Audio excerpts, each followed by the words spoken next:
بسم اللہ الرحمن الرحیم۔ اعتکاف کے فضائل و مسائل۔ اعتکاف کیا ہے؟ اعتکاف عربی زبان میں کسی مکان میں بند ہونے کو کہتے ہیں، اور شریعت کی اصطلاح میں اعتکاف کہتے ہیں مسجد میں ٹھہرنا روزے اور اعتکاف کی نیت کے ساتھ۔ اعتکاف کی قسمیں۔ اعتکاف کی 3 قسمیں ہیں: واجب اعتکاف، سنت موقدہ اعتکاف، مستحب اور نفل اعتکاف۔ واجب اعتکاف: اگر کسی نے اعتکاف کی نظر مانی تو وہ اعتکاف واجب ہوگا۔ اب نظر کی 2 قسمیں ہیں: نظر مطلق، مثلا اس طرح نظر کریں کہ میں اللہ تعالیٰ کے لیے 10 دن یا 7 دن اعتکاف کروں گا۔ نمبر 2 نظر معلق، کوئی یہ شرط لگائے کہ اگر میرا فلاں کام ہو گیا تو میں اللہ تعالیٰ کے لیے 10 دن اعتکاف کروں گا۔ تو اب نظر کی دونوں صورتوں میں اعتکاف واجب ہو گیا۔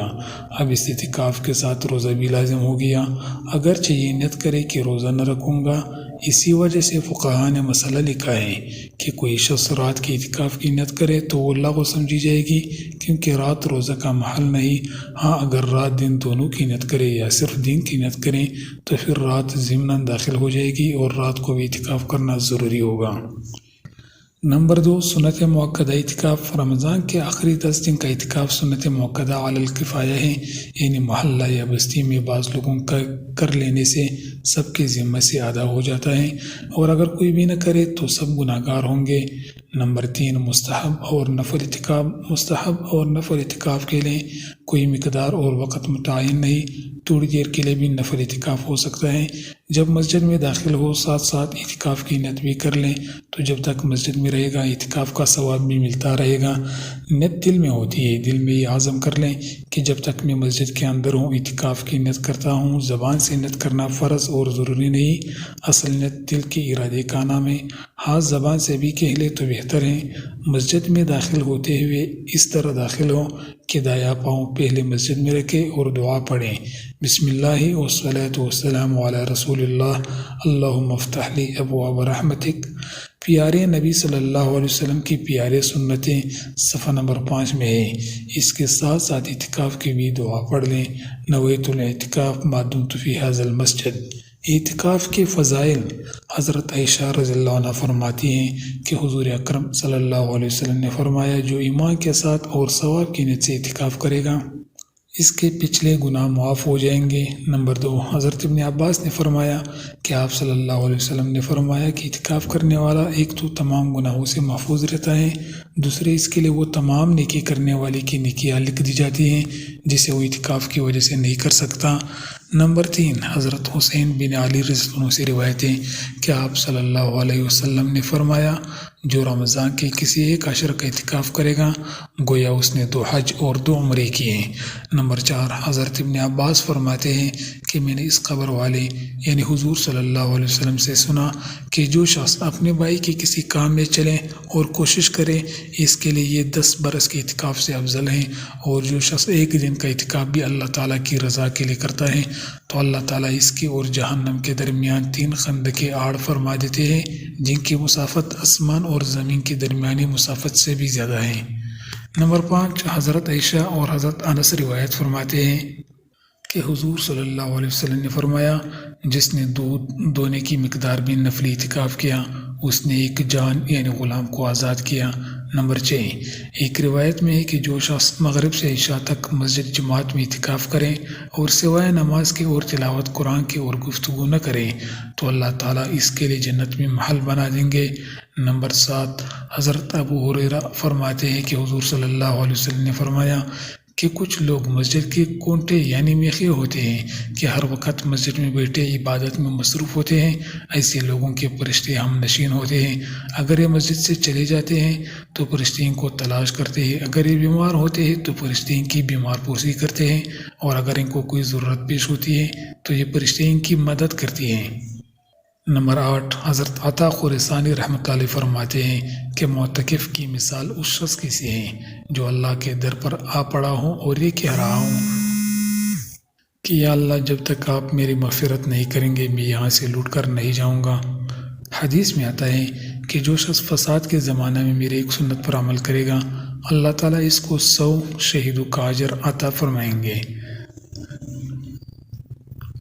ملا علی قاری رحمۃ اللہ علیہ نے مرکات میں لکھا ہے کہ فساد زمانہ سے مراد وہ زمانہ ہے کہ جب بدعات، جہالت اور نافرمانی غالب ہو اور ارتکابی حضور صلی اللہ علیہ وسلم کی دائمی سنتیں، لہٰذا جو شخص اس پر عمل کرے گا انشاءاللہ اس کو یہ مذکورہ ثواب حاصل ہوگا۔ حضور صلی اللہ علیہ وسلم کا اعتکاف۔ آپ صلی اللہ علیہ وسلم نے عشرہ اولیٰ کا بھی اعتکاف کیا۔ حضرت ام سلمہ رضی اللہ عنہ فرماتی ہے کہ آپ نے پہلے عشر کا اعتکاف فرمایا، پھر دوسرے کا، اس کے بعد تیسرے عشر کا بھی اعتکاف کیا۔ آپ نے 20 دن کا بھی اعتکاف کیا۔ حضرت ابو ہریرہ رضی اللہ عنہ سے روایت ہے کہ آپ صلی اللہ علیہ وسلم ہر رمضان میں ایک عشر کا اعتکاف کیا کرتے تھے، اور جس سال آپ کی وفات ہوئی اس سال آپ نے 20 دن کا اعتکاف کیا۔ آپ نے پورے مہینے کا بھی اعتکاف کیا۔ حضرت ابو سعید خدری رضی اللہ عنہ فرماتے ہیں کہ نبی اکرم صلی اللہ علیہ وسلم نے رمضان مبارک کے پہلے عشر کا بھی اعتکاف فرمایا، پھر ترکی خیمہ سے جس میں اعتکاف فرما رہے تھے سر باہر نکال کر ارشاد فرمایا، میں نے پہلے عشر کا اعتکاف شب قدر کی تلاش میں اور اس کے اہتمام کی وجہ سے کیا تھا، پھر اسی وجہ سے دوسرے عشر میں بھی کیا۔ پھر مجھے کسی بتانے والے فرشتے نے بتایا کہ وہ رات آخری عشر میں ہے، لہٰذا جو لوگ میرے ساتھ اعتکاف کر رہے ہیں وہ آخری عشر میں بھی اعتکاف کرے۔ میں نے آپ کو اس رات کی صبح میں کیچڑ میں سجدہ کرتے دیکھا، لہٰذا اب اسے آخری عشر کی طاق راتوں میں تلاش کرو۔ راوی کہتے ہیں کہ اس رات بارش ہوئی اور مسجد نبوی چپر کی تھی اور ٹپکی، اور میں نے اپنے آنکھوں سے حضور صلی اللہ علیہ وسلم کی مبارک پیشانی میں کیچڑ کا اثر 21 کی صبح کو دیکھا۔ اگر کسی سال آپ اعتکاف نہ کر سکتے تو حضرت انس سے روایت ہے کہ آپ مقیم ہوتے تو رمضان کے عشر آخر کا ضرور اعتکاف فرماتے، اگر مسافر ہوتے تو آئندہ سال 20 دن کا اعتکاف فرماتے۔ فائدہ: حالت اقامت یعنی جب مدینہ منورہ میں قیام فرما ہوتے تب تو اعتکاف کبھی ترک ہی نہ فرماتے، ہاں اگر سفر میں ہوتے جیسے کہ آپ نے فتح مکہ کے موقع پر رمضان المبارک میں سفر کیا تو اس صورت میں آپ صلی اللہ علیہ وسلم کا اعتکاف چھوٹ جاتا تو آئندہ اسی کی تلافی فرماتے اور 20 دن کا اعتکاف فرماتے۔ ازواج مطہرات کا اعتکاف کرنا۔ ایک موقع پر حضرت عائشہ رضی اللہ عنہا نے اعتکاف کی اجازت چاہی کہ میں بھی اعتکاف کر دوں، چنانچہ ان کو اجازت مل گئی۔ ان کے لیے مسجد نبوی میں ایک قبہ بنا دیا گیا۔ حضرت حفصہ نے سنا تو انہوں نے بھی اعتکاف کا ارادہ کیا، ان کے لیے بھی قبہ بنا دیا گیا۔ حضرت زینب نے ارادہ کیا تو ان کے لیے دوسرا قبہ بنا دیا گیا۔ حضرت عائشہ سے روایت ہے کہ آپ رمضان کے آخری عشرہ میں اعتکاف فرمایا کرتے تھے، یہاں تک کہ آپ کی وفات ہو گئی۔ اس کے بعد آپ کی بیویوں نے اعتکاف کیا۔ فائدہ: حضور اور ابوبکر صدیق کے اور عمر کے دور خلافت کی ابتدا میں عورتیں بھی مسجد میں آ کر نماز پڑھتی تھیں، بعد میں عمر نے حالت کی نزاکت کو دیکھتے ہوئے عورتوں کو مسجد میں نماز پڑھنے سے روک دیا۔ اس پر کچھ عورتیں شکایت لے کر حضرت عائشہ کے پاس گئے کہ ہم حضور صلی اللہ علیہ وسلم کے زمانے میں مسجد میں نماز پڑھتی تھے تو عمر کون ہوتے ہیں ہمیں روکنے والے؟ اس پر حضرت عائشہ نے جواب دیا کہ اگر آج حضور زندہ ہوتے تو بھی عورتوں کو مسجد میں نماز پڑھنے سے منع فرماتے تو حضور صلی اللہ علیہ وسلم کے زمانے میں ازواج مطہرات بھی مسجد نبوی میں آپ صلی اللہ علیہ وسلم کے ساتھ اعتکاف کرتی تھے اور ان کے لیے الگ الگ خیمے مسجد میں لگا دیے جاتے تھے۔ آج بھی عورتوں کے لیے بھی سنت ہے کہ وہ اعتکاف کریں، مگر ان کی اعتکاف کی جگہ گھر کی مسجد ہے۔ گھر میں مسجد بنانا مستحب ہے۔ گھر کے مسجد سے مراد وہ جگہ ہے جہاں گھر میں عورت نماز پڑھتی ہے، اور فقہاء نے لکھا ہے کہ یہ مستحب ہے کہ گھر میں ایک کمرہ مسجد بنا دیا جائے، اس کو عبادت، ذکر و تلاوت، اعتکاف کے لیے خاص کر دیا جائے۔ عورت نماز وہاں پڑھے اور مرد بھی سنت اور نوافل گھر میں اس جگہ ادا کرے تاکہ نماز کی برکت گھروں کو بھی حاصل ہوں، مگر گھر کے کمرے کو مسجد بنا دینے سے وہ شرعی مسجد نہیں بن جاتی، اس کو جب چاہے تبدیل بھی کر سکتے ہیں۔ اگر گھر میں کوئی جگہ مسجد نہیں بنائی تو عورت کوئی بھی جگہ گھر میں اعتکاف کے لیے مخصوص کر کے وہاں اعتکاف کرے، اس کو اتنا ہی ثواب ہوگا جیسے کہ مردوں کو مسجد میں اعتکاف کرنے کا ثواب ہوتا ہے۔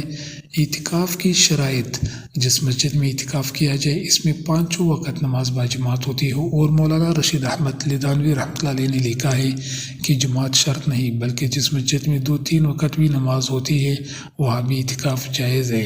اعتکاف کی نیت سے مسجد میں ٹھہرنا: اگر ارادے کے بغیر ٹھہرا تو اعتکاف نہیں ہوگا۔ عورت کا حیض و نفاس سے پاک ہونا اور مرد کا حالت جنابت سے پاک ہونا، بالغ ہونا یا مرد ہونا اعتکاف کے لیے شرط نہیں۔ نابالغ مگر سمجھدار عورت کا اعتکاف بھی درست ہے۔ مسائل رفعت قاسمی: اعتکاف کرنے کا طریقہ: جس کا اعتکاف کرنے کا ارادہ ہو وہ رمضان کے 20 20 تاریخ کا سورج غروب ہونے سے پہلے پہلے اپنی ضروریات بستر کپڑوں وغیرہ کے ساتھ مسجد میں آ جائے۔ اگر 20 تاریخ کا سورج غروب ہونے کے بعد کوئی آیا تو اس کا سنت اعتکاف ادا نہ ہوگا بلکہ وہ نفلی اعتکاف ہوگا۔ عورت اگر اعتکاف کرتی ہے تو وہ بھی 20 تاریخ کا سورج غروب ہونے سے پہلے پہلے اعتکاف کی جگہ میں چلی جائے۔ عورتوں کے لیے خاص ہدایت: عورت اگر اعتکاف کرتی ہے تو گھر کے مسجد میں کرے، یعنی اس جگہ جس کو گھر میں عبادت کے لیے خاص کیا گیا ہے۔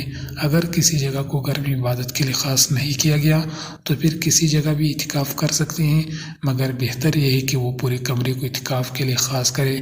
اگر کمرے کا ایک حصہ اعتکاف کے لیے خاص کیا تو اس میں مشقت ہوگی، کیونکہ معتکف اعتکاف کرنے والا اگر بغیر کسی شرعی اور طبی حاجت کے 1 سیکنڈ کے لیے بھی اعتکاف کی جگہ سے نکلا تو اس کا اعتکاف فاسد ہو جاتا ہے۔ اگر پورا کمرہ اعتکاف کے لیے خاص کر لے تو اس میں آسانی ہوگی۔ پورے کمرے میں جہاں چاہے ذکر و عبادت تلاوت وغیرہ کر سکے گی، مگر عورت کے اعتکاف کے لیے شوہر سے اجازت لینا ضروری ہے، اور اسی طرح عورت کا حیض و نفاس سے پاک ہونا بھی ضروری ہے۔ البتہ استحاضہ کی حالت میں ہو تو عورت اعتکاف کر سکتی ہے۔ اعتکاف کے لیے الگ کپڑا باندھنا ضروری نہیں، البتہ بہتر ہے اور سنت سے ثابت ہے کہ اس میں 1 سوئی نصیب ہوتی ہے اور اپنی مرضی سے آدمی مال اور عبادات کر سکتے ہیں۔ اعتکاف کا رکن اور فرض مسجد کے اندر ٹہنا ہے، اس لیے وہی شخص اعتکاف میں بیٹھے جو مسجد میں بیٹھنے کی پابندی کر سکے۔ اگر بغیر شرعی اور طبی حاجت کے 1 سیکنڈ بھی مسجد سے باہر نکلا تو اعتکاف فاسد ہو جائے گی۔ عام طور پر دیکھا گیا ہے کہ اعتکاف کرنے والے نوجوان لڑکے ہوتے ہیں، وہ اپنی مرضی سے مسجد میں آتے ہیں اور اپنی مرضی سے مسجد سے باہر نکلتے ہیں، اور وضو کرنے کے بعد بھی دیر تک دوستوں سے گپ شپ لگا رہتے ہیں۔ حالانکہ وضو سے فارغ ہونے کے بعد 1 سیکنڈ بھی ٹھہرا تو اعتکاف ٹوٹ جائے گا۔ اس سے معلوم ہوا کہ آج کل مسجدوں میں جو اعتکاف ہو رہا ہے ان میں اکثر لوگوں کا اعتکاف نہیں ہوتا، اس لیے ضروری ہے کہ اعتکاف میں ان لوگوں کو بٹھایا جائے جو مسجد میں ٹھہرنے کی پابندی کر سکے۔ عورت گھر میں اگر اعتکاف میں بیٹھتی ہے تو وہ بھی اس کی پابندی کرے کہ بغیر شرعی اور طبی ضرورت کی اعتکاف کے کمرے اور اعتکاف کی جگہ سے نہ نکلے۔ اگر نکلی خواہ 1 سیکنڈ کے لیے ہی ہو، اعتکاف فاسد ہو جائے گا۔ اعتکاف اصل میں اسی پابندی کا نام ہے۔ 24 گھنٹے عبادت کرنا کوئی ضروری نہیں، جتنی ہمت ہو عبادت کرے، پھر آرام کر لیں، مگر یہ ضروری ہے کہ اعتکاف کے دوران فضول باتوں، غیبت، چغلی اور جھوٹ وغیرہ سے پرہیز کریں۔ جتنا ہو سکے اپنا وقت نماز، تلاوت، ذکر و عبادت، دینی کتابوں کے مطالعے اور دعاؤں میں گزاریں۔ لوگوں سے زیادہ اختلاط نہ کریں۔ جب دوست اور ساتھی ساتھ بیٹھے تو شروع میں تو جائز باتیں ہوں گی، مگر آہستہ آہستہ غیبت اور لایانی باتوں میں مشغول ہو جائیں گے، اور آج کل ویسے بھی ہمارے مجالس غیبت اور فضول باتوں سے خالی نہیں ہوتے۔ اس لیے اگر کوئی دینی مجلس ہو، سبق کا سکھانا ہو تو وہ بہت بہتر ہے، ورنہ تنہائی اختیار کر کے اپنا وقت ذکر و عبادت میں خرچ کیا جائے۔ اعتکاف کرنے والے کو تکبیر تحریمہ کا خاص اہتمام کرنا چاہیے۔ اس کے علاوہ تہجد، اشراق، چاشت اوابین، صلاۃ تسبیح، تحیۃ الوضو اور تحیۃ المسجد کا بھی خوب اہتمام کریں۔ جس شخص کے ذمے گزشتہ نمازیں قضا باقی ہیں، وہ زیادہ نوافل پڑھنے کے بجائے اپنا وقت قضا نمازوں میں گزاریں تاکہ موت سے پہلے پہلے فرائض واجبات ذمے سے ساقط ہو جائیں۔ آخر عشرہ سارے کا سارا ہی بہت قیمتی ہے، مگر اس کی طاق راتوں کی فضیلت بہت زیادہ ہے، لہٰذا طاق راتوں کو زیادہ سے زیادہ زندہ کرنے کی کوشش کریں۔ ان میں عبادات اور دعا میں خوب کوشش کریں اور کثرت سے شب قدر کی یہ دعا پڑھتا رہیں: اللہم انک عفو تحب العفو فاعف عنی۔ اے اللہ تو معاف کرنے والا ہے، معافی کو پسند کرتا ہے، مجھے معاف فرما لے۔ موقع ہو تو مسجد کی خدمت اور صفائی کرنے کو سعادت سمجھیں، مگر مسجد سے باہر قدم نہ رکھیں۔ اگر 1 سیکنڈ کے لیے بھی باہر نکل گیا تو اعتکاف ٹوٹ جائے گا، اس لیے اندر مسجد کی خدمت کر سکتا ہے۔ کوشش کریں کہ اس کے کسی عمل سے کسی نمازی کو کوئی تکلیف نہ ہو۔ مثلاً اگر کوئی نمازی پڑھ رہا ہے تو اونچی آواز میں دعا یا تلاوت نہ کرے، اپنی قیمتی اشیاء کو سامنے نہ چھوڑیں۔ عام طور پر دیکھا گیا ہے کہ اعتکاف کرنے والے موبائل فون پر لوگوں سے مسجد کے اندر گپ شپ لگاتے رہتے ہیں، یہ مسجد کے اندر گناہ ہے۔ اسی طرح مسجد کے اندر موبائل فون پر گیم کھیلنا بھی گناہ ہے۔ مسجد صرف اللہ کی عبادت کے لیے ہے، البتہ سخت ضرورت ہو، کوئی چیز منگوائی نہیں ہو، گھر کے لیے کوئی چیز خریدنی ہو تو موبائل فون پر بتا سکتے ہیں۔ اسی طرح کوئی عالم دین مسجد میں بیٹھ کر موبائل فون پر مسائل بتاتا ہے تو وہ بھی جائز ہے، مگر دنیاوی باتیں کرنا گناہ ہے۔ حدیث میں آتا ہے کہ مسجد میں بیٹھ کر دنیاوی باتیں کرنے سے نیکیاں اس طرح مٹ جاتی ہیں جس طرح آگ خشک لکڑیوں کو کاٹ جاتی ہیں۔ اعتکاف کرنے والوں کو چاہیے کہ سونے کے لیے ایسے وقت کا انتخاب کریں کہ جو نمازیوں کے مسجد میں آنے کا وقت نہ ہو، ورنہ لوگ یہ بدگمانی کریں گے کہ اعتکاف والے ہر وقت مسجد میں سوئے رہتے ہیں، لہٰذا لوگوں کو یہ موقع بھی نہ دینا چاہیے۔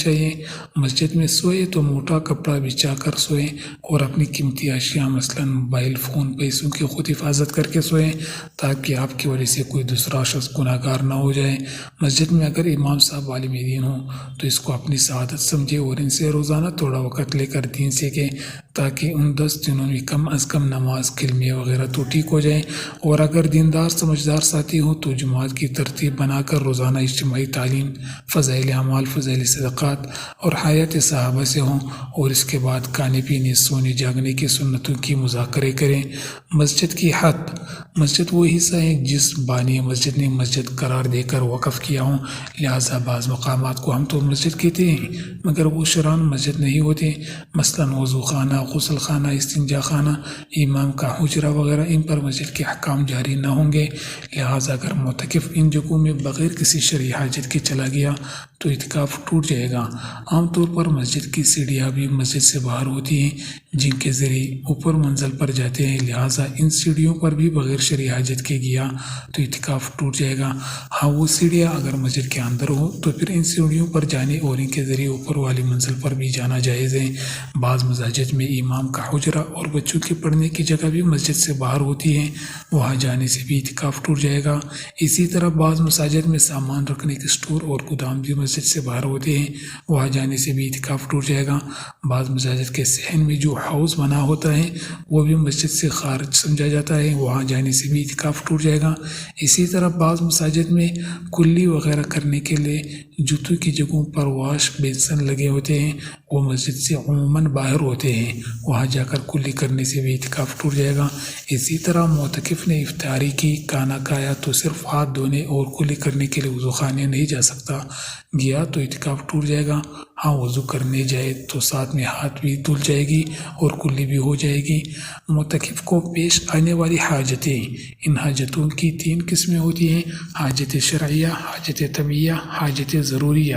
نمبر 1، حاجت شرعیہ، جن امور کی ادائیگی شرعاً فرض و واجب ہوں اور اعتکاف کی جگہ میں معتکف انہیں ادا نہ کر سکتا ہوں، ان کو حاجت شرعیہ کہتے ہیں۔ مثلا جمعہ کی نماز۔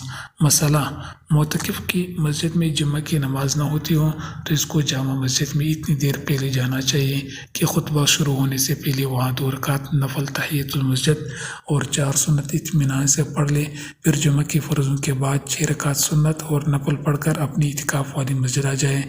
مسئلہ، جمعہ کی سنتیں پڑھ کر اگر جامع مسجد میں کچھ دیر ٹھہر گیا تو جائز ہے لیکن بہتر نہیں۔ اسی طرح اگر جامع مسجد میں جانے کے بعد بقیہ اعتکاف وہی پورا کر لے تو یہ جائز تو ہے مگر بہتر نہیں بلکہ مکروہ ہے۔ معتکف کے لیے اذان، اگر کوئی مؤذن اعتکاف میں بیٹھا ہو اور اسے اذان دینے کے لیے مسجد سے باہر جانا پڑے تو اس کے لیے بھی باہر نکلنا جائز ہے مگر اذان کے بعد نہ ٹھہرے۔ اگر کوئی مؤذن باقاعدہ مؤذن تو نہیں ہے لیکن کسی وقت کی اذان دینا چاہتا ہے تو اس کے لیے بھی اذان کی غرض سے باہر نکلنا جائز ہے۔ مسجد کے مینارہ کا دروازہ اگر مسجد کے اندر ہو تو معتکف کے لیے مینارہ پر چڑھنا مطلقاً جائز ہے کیونکہ وہ مسجد ہی کا حصہ ہے۔ البتہ اگر دروازہ باہر ہو تو اذان کی ضرورت کے سوا اس پر چڑھنا معتکف کے لیے جائز نہیں۔ حاجت طبیعیہ، ایسے امور جن کے کرنے کے لیے انسان مجبور ہے اور وہ مسجد میں نہیں ہو سکتے، ان کو حاجت طبیعیہ کہتے ہیں، جیسے پیشاب، پاخانہ، استنجا، غسل جنابت وغیرہ۔ مسئلہ، طبیعی ضرورت کے لیے جب معتکف مسجد سے باہر چلا جائے تو حتی الامکان ایسی جگہ رفع حاجت کریں جو قریب ہے یا خود معتکف کا گھر دور ہے اور کسی بے تکلف دوست کا گھر قریب ہے یا خود معتکف کے 2 گھر ہیں، ایک قریب دوسرا دور، یا مسجد کے قریب سرکاری بیت الخلاء ہے یا مسجد کے قریب بیت الخلاء بنا ہوا ہے تو ان میں سے جو بیت الخلاء بھی مسجد سے قریب ہو اس میں رفع حاجت کرنی ہوگی۔ البتہ قریب والی جگہ سے طبیعت مانوس نہ ہو جس کی وجہ سے رفع حاجت پوری نہ ہوتی ہو، خواہ بتقاضۂ طبیعت یا دوسرے آدمی کو تکلیف ہوتی ہو، پردہ کرنا پڑتا ہے یا کوئی اور دشواری ہے تو دور جگہ جہاں پر دشواری نہ ہو چلا جانا جائز ہے۔ مسئلہ معتکف کو حاجت طبیعت سے فارغ ہوتے ہی مسجد میں آ جانا چاہیے، بلا وجہ گھر میں رہنا جائز نہیں۔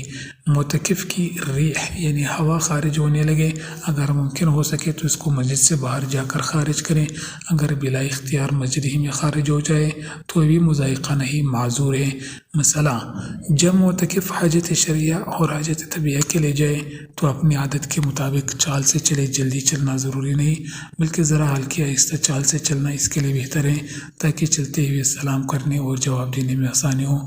بعض مرتبہ ایسا ہوتا ہے کہ جس کو اس کا معتکف ہونا معلوم نہیں وہ اس کو رکانا چاہتا ہے یا خود اس کو جواب دینا چاہتا ہے، تو ایسی صورت میں ٹھہرے بغیر یہ کام ہو سکتے ہیں۔ تیز چال میں ٹھہر جانے یا کسی کے روک دینے کا اندیشہ ہے اور 1 منٹ بھی ٹھہر جائے تو اعتکاف فاسد ہو جاتا ہے، اس لیے ہلکی چال بہتر ہے اور نہ ہر حال چلنا جائز ہے۔ مسئلہ وضو کرنے کی ایک جگہ قریب ہے اور دوسری جگہ ذرا دور ہے تو قریب والی جگہ بہتر ہے، اگر کوئی دشواری ہو تو دور بھی جا سکتا ہے۔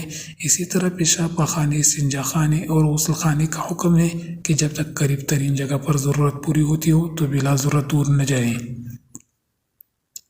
مسئلہ وضو کرنے کے بعد اگر کوئی شخص کسی سے بات کرنے کے لیے رکا یا موبائل فون پر بات کرنے لگا یا نسوار ڈالنے سگریٹ پینے کے لیے رکا تو 1 لمحہ کے لیے رکنے سے بھی اعتکاف ٹوٹ جاتا ہے۔ معتکف کا غسل، معتکف کو غسل جنابت کے لیے مسجد سے باہر جانا جائز ہے اور غسل جنابت کے سوا کسی اور غسل کے لیے مسجد سے نکلنا جائز نہیں۔ جمعہ کے غسل یا ٹھنڈک کے غرض سے غسل کرنے کے لیے مسجد سے باہر جانا جائز نہیں، اسی غرض سے مسجد سے باہر نکلے گا تو اعتکاف ٹوٹ جائے گا۔ وضو کے بعد معتکف مسواک، منجن وغیرہ کر سکتے ہیں، لیکن اگر صرف مسواک یا منجن کے لیے مسجد سے نکلا تو اعتکاف ٹوٹ جائے گا۔ حاجت ضروریہ، معتکف کو اچانک کوئی ایسی شدید ضرورت پیش آ جائے جس کی وجہ سے اسے اعتکاف کی جگہ چھوڑنا پڑ جائے تو ایسی باتوں کو حاجت ضروریہ کہتے ہیں۔ مثلا مسجد گرنے لگے اور معتکف کو دب جانے کا خطرہ ہو جائے یا ظالم حاکم گرفتار کرے آ جائے یا ایسی شہادت دینا ضروری ہو گیا ہو جو شرعاً معتکف کے ذمے واجب ہیں کہ مدعی کا حق اس کی شہادت پر موقوف ہے، دوسرا کوئی گواہ نہیں ہے، اگر معتکف گواہی نہ دے تو مدعی کا حق فوت ہو جائے گا۔ یا کوئی آدمی یا بچہ پانی میں ڈوب رہا ہے یا آگ میں گر پڑا ہے یا خطرہ ہے یا سخت بیمار ہو گیا یا گھر والوں میں سے کسی کی جان مال آبرو کا خطرہ ہے یا جنازہ آ گیا ہے اور جنازے کی نماز کوئی بھی پڑھانے والا نہیں یا جہاد کا حکم ہو گیا اور جہاد میں شریک ہونا فرض عین ہو گیا یا کسی نے زبردستی ہاتھ پکڑ کر مسجد سے نکال دیا یا جماعت کی نمازی سب چلے گئے، اب مسجد میں جماعت کا انتظام نہ رہا، اس قسم کی سب حاجات ضروریہ کہلاتی ہیں۔ اکثر صورتوں میں اعتکاف ترک کرنا فرض اور واجب ہو جاتا ہے اور اعتکاف چھوڑنے کا گناہ بھی نہیں ہوتا، رہا اعتکاف چھوڑ دینا تو اس کی قضا کرنا ہوگا۔